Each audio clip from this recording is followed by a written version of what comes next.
1. Um descrente profundamente religioso.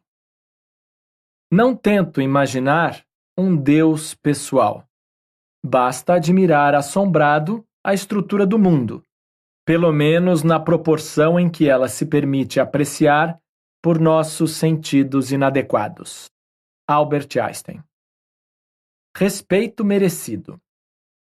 O menino descansava de bruços na grama, o queixo apoiado nas mãos. De repente, sentiu-se invadido por uma percepção exacerbada das raízes e dos caules entrelaçados. Uma floresta em microcosmo, um mundo transfigurado de formigas e besouros e até, embora na época ele não soubesse dos detalhes, de bactérias aos bilhões no solo, sustentando silenciosa e invisivelmente a economia do micromundo. De repente, a microfloresta de grama pareceu inflar e se unir ao universo e à mente extasiada do garoto que a contemplava. Ele interpretou a experiência em termos religiosos e ela acabou levando-o ao sacerdócio. Foi ordenado padre anglicano e tornou-se capelão de minha escola, um professor de quem eu gostava. É graças a religiosos liberais e decentes como ele que ninguém jamais pôde dizer que tive a religião enfiada goela abaixo. Nota: nossa diversão durante as aulas era desviá-lo das escrituras e conduzi-lo na direção das emocionantes histórias sobre o comando de caças e os poucos. Ele tinha servido na RAF durante a guerra e foi com uma sensação de familiaridade e com algo da afeição que ainda nutro pela Igreja da Inglaterra, pelo menos em comparação com a concorrência, que mais tarde li o poema de John Betjeman. Nosso padre é um velho piloto dos céus. Severamente agora cortaram-lhe as asas. Mas ainda o mastro no jardim da paróquia aponta para coisas mais elevadas. Our padre is an old sky pilot. Severely now they've clipped his wings, but still the flagstaff in the rectory garden points to higher things.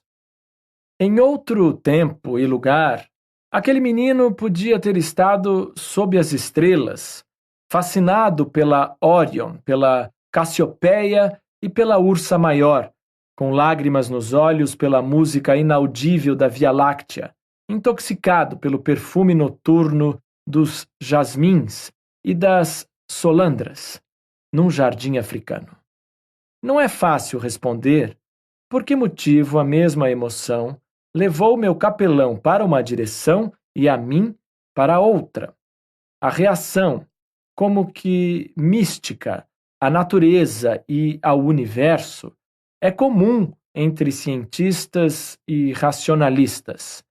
Ela não tem nenhuma conexão com a fé sobrenatural.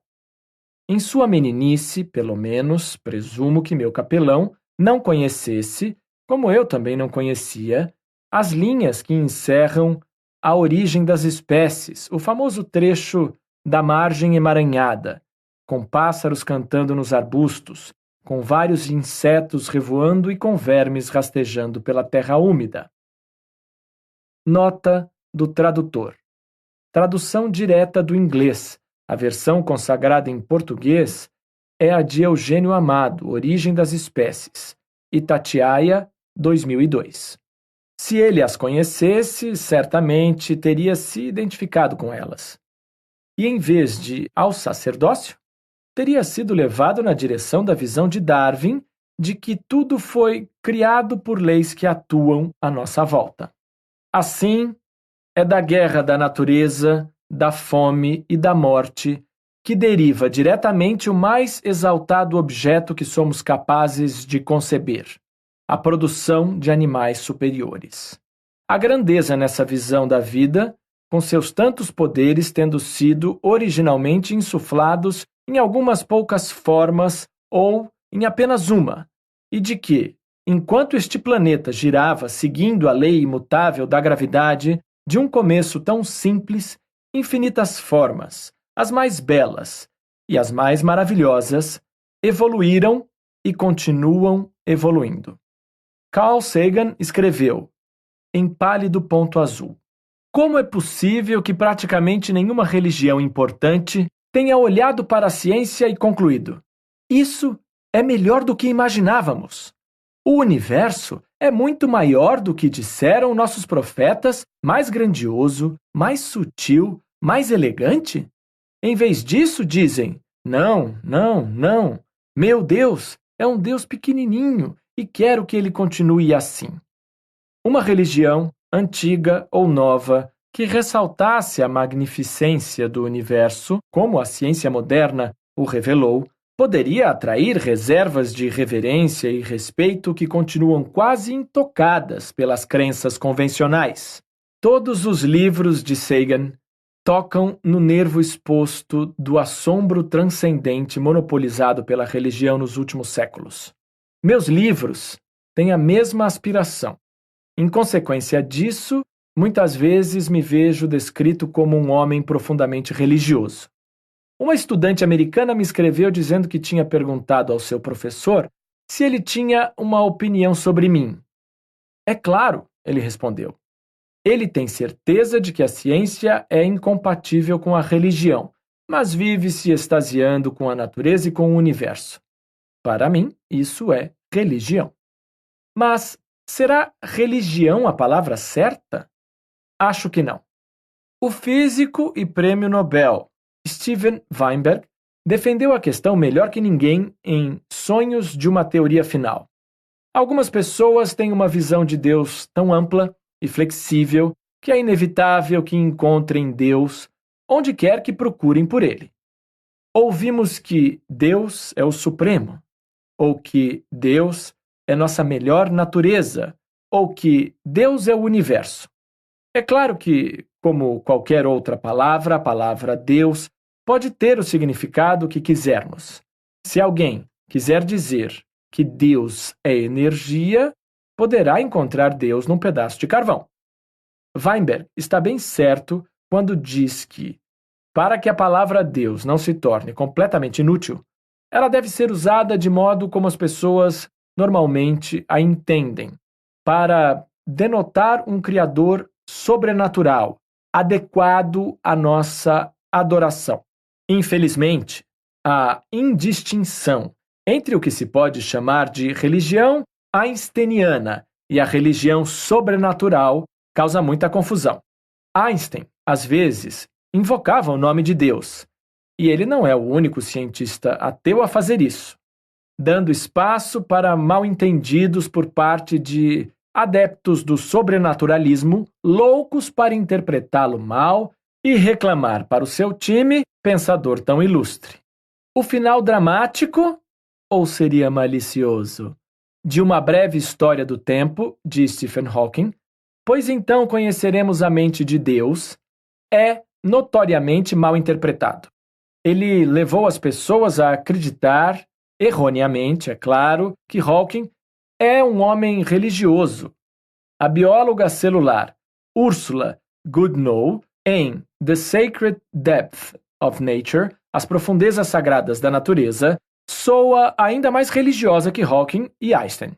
Ela adora igrejas, mesquitas e templos, e vários trechos de seu livro são um convite a ser tirados de contexto e usados como munição para a religião sobrenatural.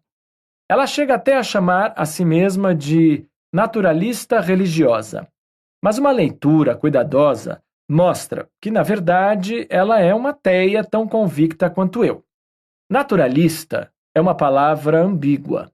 Para mim, ela faz lembrar o herói da minha infância, o Dr. Dolittle, que, aliás, tinha bem mais do que só uma pitada do naturalista filósofo do H.M.S. Beagle, de Hugh Lofting. Nos séculos XVIII e XIX, naturalista significava o que ainda significa para a maioria de nós hoje em dia, um estudioso do mundo da natureza. Nesse sentido, os naturalistas a começar por Gilbert White, muitas vezes eram sacerdotes. O próprio Darwin estava destinado à igreja quando jovem, na esperança de que a vida tranquila de padre rural lhe permitisse explorar sua paixão pelos besouros. Mas os filósofos usam naturalista num sentido bem diferente, como oposto de sobrenaturalista. Julian Baggini explica em Atheism, A Very Short Introduction, o significado do comprometimento de um ateu com um naturalismo. O que a maioria dos ateus acredita é que, embora só haja um tipo de matéria no universo, e é a matéria física, dessa matéria nascem a mente, a beleza, as emoções, os valores morais. Em suma, a gama completa de fenômenos que enriquecem a vida humana. Os pensamentos e as emoções humanas emergem de interconexões incrivelmente complexas de entidades físicas dentro do cérebro. Um ateu, nesse sentido filosófico de naturalista, é alguém que acredita que não há nada além do mundo natural e físico, nenhuma inteligência sobrenatural vagando por trás do universo observável, que não existe uma alma que sobrevive ao corpo e que não existem milagres, exceto no sentido de fenômenos naturais que não compreendemos ainda. Se houver alguma coisa que pareça estar além do mundo natural, conforme o entendemos hoje, esperamos, no fim, ser capazes de entendê-la e adotá-la de dentro da natureza. Assim como acontece sempre que desvendamos um arco-íris, ela não será menos maravilhosa por causa disso. Grandes cientistas de nossos tempos, que soam religiosos, normalmente não se revelam tão religiosos assim quando têm suas crenças examinadas mais a fundo. É esse certamente o caso de Einstein e Hawking. O atual astrônomo real e presidente da Royal Society, Martin Rees, me contou que vai à igreja como um anglicano descrente pela lealdade à tribo. Ele não tem crenças teístas, mas possui o mesmo naturalismo poético que o cosmos provoca nos outros cientistas que mencionei. Durante uma conversa recente transmitida pela televisão, desafiei meu amigo obstetra Robert Winston, um dos mais respeitados pilares da comunidade judaica britânica, a admitir que seu judaísmo era exatamente dessa natureza e que ele não acreditava de verdade em nada sobrenatural. Ele chegou perto de fazer a admissão, mas recuou no último minuto. Para ser justo, era ele quem devia estar me entrevistando, e não o contrário. Quando o pressionei, ele disse achar que o judaísmo proporcionava uma boa disciplina para ajudá-lo a estruturar sua vida e conduzi-la bem. Talvez seja verdade, mas isso, é claro, não influi em nada na veracidade de nenhuma das alegações sobrenaturais do judaísmo. Existem muitos intelectuais ateus que, com orgulho, se autodenominam judeus e observam os ritos judaicos, talvez pela lealdade a uma tradição antiga ou aos parentes assassinados, mas também pela equivocada e enganadora disposição de rotular como religião a reverência panteísta que muitos de nós destinam a seu expoente mais destacado, Albert Einstein. Eles podem não acreditar, mas, para tomar emprestada uma frase do filósofo Dan Dennett, eles creem na crença. Uma das declarações mais citadas de Einstein é: sem a religião, a ciência é capenga. Sem a ciência, a religião é cega. Mas Einstein também disse: é claro que era mentira o que você leu sobre minhas convicções religiosas. Uma mentira que está sendo sistematicamente repetida. Não acredito num Deus pessoal e nunca neguei isso. E sim, o manifestei claramente. Se há algo em mim que possa ser chamado de religioso, é a admiração ilimitada pela estrutura do mundo, do modo como nossa ciência é capaz de revelar. Parece que Einstein se contradiz? Que suas palavras podem ser escolhidas a dedo para arranjar citações que sustentem os dois lados da discussão? Não. Por religião, Einstein quis dizer algo totalmente diferente do significado convencional.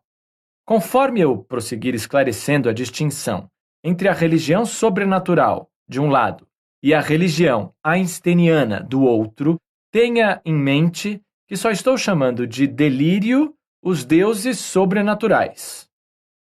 Seguem algumas outras citações de Einstein para dar um gostinho da religião einsteiniana. Sou um descrente profundamente religioso.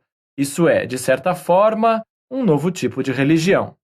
Jamais imputei à natureza um propósito ou um objetivo, nem nada que possa ser entendido como antropomórfico.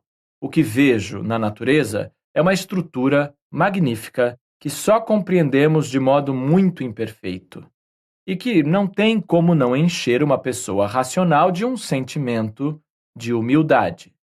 É um sentimento genuinamente religioso, que não tem nada a ver com misticismo. A ideia de um Deus pessoal me é bastante estranha e me parece até ingênua. Em números cada vez maiores desde sua morte, apologistas da religião, de forma compreensível, tentam reclamar Einstein para o seu time. Alguns dos religiosos contemporâneos a ele o viram de maneira bem diferente. Em 1940, Einstein escreveu um trabalho famoso justificando sua declaração: "Eu não acredito num Deus pessoal." Junto com outras semelhantes, essa declaração provocou uma enxurrada de cartas de religiosos ortodoxos, muitas delas aludindo à origem judaica de Einstein. Os trechos que se seguem são tirados do livro Einstein e a Religião, de Max Jammer, que também é minha principal fonte de citações do próprio Einstein sobre as questões religiosas. O bispo católico de Kansas City disse: "É triste ver um homem que descende da raça do Velho Testamento e de seus ensinamentos negar a grande tradição dessa raça." Outro religioso católico opinou: "Não há nenhum outro Deus que não um Deus pessoal." Einstein não sabe do que está falando. Ele está totalmente errado. Alguns homens acham que só porque atingiram um alto nível de especialidade em determinada área, são qualificados para manifestar suas opiniões em todas. A noção de que a religião é uma área adequada, em que alguém possa alegar ser especialista, não pode passar sem questionamento. Aquele religioso certamente não teria feito deferências à opinião de especialista de um autodenominado fadólogo sobre a forma e a cor exatas das asas das fadas. Tanto ele como o bispo achavam que Einstein, por não ter treinamento teológico, havia interpretado mal a natureza de Deus. Pelo contrário, Einstein sabia perfeitamente bem o que estava negando. Um advogado católico americano, em nome de uma coalizão ecumênica, escreveu para Einstein: "Lamentamos profundamente que o senhor tenha feito a declaração em que ridiculariza a ideia de um Deus pessoal. Nos últimos 10 anos, nada foi tão bem calculado para fazer as pessoas acharem que Hitler tinha alguma razão ao expulsar os judeus da Alemanha quanto sua declaração. Admitindo seu direito à liberdade de expressão, digo ainda assim que sua declaração o constitui em uma das maiores fontes de discórdia dos Estados Unidos." Um rabino de Nova York disse: "Einstein é sem dúvida um grande cientista, mas suas opiniões religiosas são diametralmente opostas ao judaísmo." Mas, por que não? O presidente de uma sociedade de história em Nova Jersey escreveu uma carta que deixa tão incriminadoramente exposta a debilidade do pensamento religioso que vale a pena lê-la 2 vezes. Respeitamos sua sabedoria, Dr. Einstein, mas existe uma coisa que o senhor não parece ter aprendido: que Deus é um espírito e não pode ser encontrado pelo telescópio ou pelo microscópio, assim como o pensamento ou a emoção humanos não podem ser encontrados na análise do cérebro. Como todo mundo sabe, a religião se baseia na fé, não no conhecimento. Todas as pessoas que pensam talvez sejam assaltadas, às vezes, por dúvidas religiosas. Minha própria fé já vacilou muitas vezes, mas nunca contei a ninguém sobre minhas aberrações espirituais por 2 motivos. 1. Temi que pudesse, pela mera sugestão, perturbar e prejudicar a vida e as esperanças de alguém. 2. Porque concordo com o escritor que disse: há algo de maligno em alguém que queira destruir a fé do outro. Espero, Dr. Einstein, que a citação esteja errada e que o senhor ainda vá dizer alguma coisa mais agradável para o vasto número de americanos que tem o prazer de homenageá-lo. Que carta reveladora! Cada frase está encharcada de covardia intelectual e moral.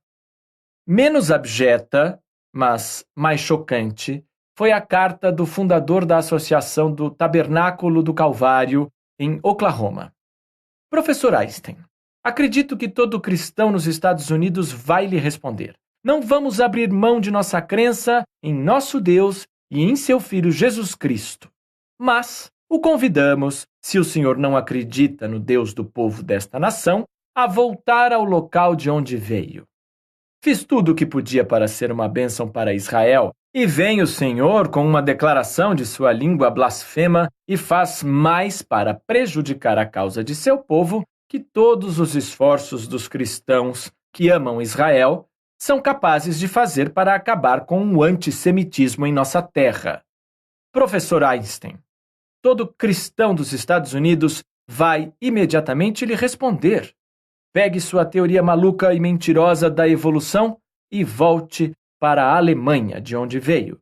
Ou pare de tentar destroçar a fé de um povo que o recebeu de braços abertos quando o senhor foi obrigado a fugir de sua terra natal. A única coisa que todos esses críticos teístas entenderam direitinho foi que Einstein não era um deles. Ele indignou-se muitas vezes com a sugestão de que era teísta. Era, então, deísta, como Voltaire e Diderot? Ou panteísta, como Spinoza, cuja filosofia admirava? Acredito no Deus de Spinoza que se revela na harmonia ordenada daquilo que existe, não num Deus que se preocupa com os destinos e as ações dos seres humanos. Refresquemos nossa memória sobre a terminologia. Um teísta acredita numa inteligência sobrenatural que, além de sua obra principal, a de criar o universo, ainda está presente para supervisionar e influenciar o destino subsequente de sua criação inicial. Em muitos sistemas teístas de fé, a divindade está intimamente envolvida nas questões humanas. Atende a preces, perdoa ou pune pecados. Intervém no mundo realizando milagres. Preocupa-se com boas e más ações e sabe quando as fazemos, ou até quando pensamos em fazê-las. Um deísta também acredita numa inteligência sobrenatural, mas uma inteligência cujas ações limitaram-se a estabelecer as leis que governam o universo. O Deus deísta nunca intervém depois e certamente não tem interesse específico nas questões humanas. Os panteístas não acreditam num Deus sobrenatural, mas usam a palavra Deus como sinônimo não sobrenatural para a natureza ou para o universo ou para a ordem que governa seu funcionamento. Os deístas diferem dos teístas pelo fato de o Deus deles não atender a preces, não estar interessado em pecados ou confissões, não ler nossos pensamentos e não intervir com milagres caprichosos. Os deístas diferem dos panteístas pelo fato de que o Deus deísta é uma espécie de inteligência cósmica, mais que o sinônimo metafórico ou poético dos panteístas para as leis do universo. O panteísmo é um ateísmo enfeitado. O deísmo é um teísmo amenizado. Há todos os motivos do mundo para se imaginar que einsteinismos famosos como Deus é sutil, mas não é malicioso, ou ele não joga dados, ou Deus teve escolha para criar o universo? Sejam panteístas e não deístas, e certamente não teístas. Deus não joga dados deve ser traduzido como: a aleatoriedade não habita o cerne de todas as coisas. Deus teve escolha para criar o universo? Significa, teria podido o universo começar de alguma outra forma? Einstein usou Deus num sentido puramente metafórico, poético. Assim como Stephen Hawking e como a maioria dos físicos que ocasionalmente escorrega e cai na terminologia da metáfora religiosa. A Mente de Deus, de Paul Davies, parece estar em algum ponto entre o panteísmo einsteiniano e uma forma obscura de deísmo, pelo qual ele foi agraciado com o prêmio Templeton, uma grande soma de dinheiro entregue todo ano pela Fundação Templeton, normalmente para um cientista que esteja disposto a dizer algo de positivo sobre a religião. Deixe-me resumir a religião einsteiniana em mais uma citação do próprio Einstein. Ter a sensação de que por trás de tudo que pode ser vivido, há alguma coisa que nossa mente não consegue captar e cujas beleza e sublimidade só nos atingem indiretamente, na forma de um débil reflexo. Isso é religiosidade. Nesse sentido, sou religioso. Nesse sentido, também sou religioso, com a ressalva de que não consegue captar não necessariamente significa para sempre incaptável. Mas prefiro não me autodenominar religioso, porque isso induz ao erro. Induz ao erro de forma destrutiva, porque, para a imensa maioria das pessoas, religião implica sobrenatural. Carl Sagan disse bem: se por Deus se quer dizer o conjunto de leis físicas que governam o universo, então é claro que esse Deus existe. É um Deus emocionalmente insatisfatório. Não faz muito sentido rezar para a lei da gravidade. O engraçado é que essa última observação de Sagan foi pronunciada pelo reverendo Dr. Fulton J. Sheen, professor da Catholic University of America, num veemente ataque contra a desaprovação do Deus pessoal por Einstein em 1940. Sarcasticamente, Sheen perguntou se alguém estava disposto a dar a vida pela Via Láctea.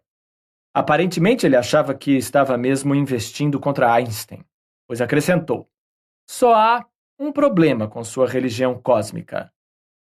Nota do tradutor: cosmical. Ele colocou uma letra a mais na palavra, a letra S. Não há nada de cômico, comical, nas crenças de Einstein. Mesmo assim, gostaria que os físicos evitassem usar a palavra Deus em seu sentido metafórico especial.